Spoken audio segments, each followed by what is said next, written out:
Премиерот Никола Груевски денеска во Брисел учествува на самитот на Европската народна партија, на кој што ќе учествуваат шефовите на партии и политички лидери од европската десница, меѓу нив и претседателите на Европската комисија и на Европскиот совет, Жан-Клод Јункер и Доналд Туск.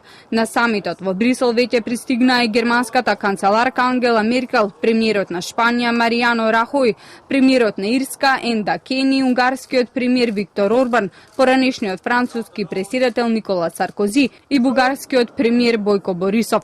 На самитот присуствува и лидерот на хрватската опозицијска партија ХДЗ Томислав Карамарко, кој се смета за најверојатен кандидат за иден премиер на Хрватска.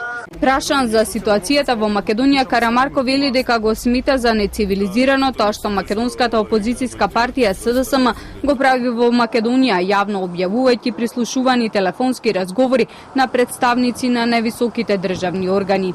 Тешко ми е да го коментирам тој случај. Навистина не ги знам деталите околу тоа, но мислам дека такви работи како изнесување тајни податоци од службите дефинитивно не е добро да се случува во едно цивилизирано општество. Самитот на ЕПП се одржува во очи на самитот на Европскиот совет, кој што исто така започнува попладнево во Брисел. Инаку Европската народна партија е најголемата политичка партија на ниво на Европа, со најбројна парламентарна група во Европскиот парламент, и самитот на ЕПП е можност за запознавање на политичките лидери со актуелните случувања, напорите кои се вложуваат на полето на интеграцијските процеси и поддршка во остварување на стратешките цели.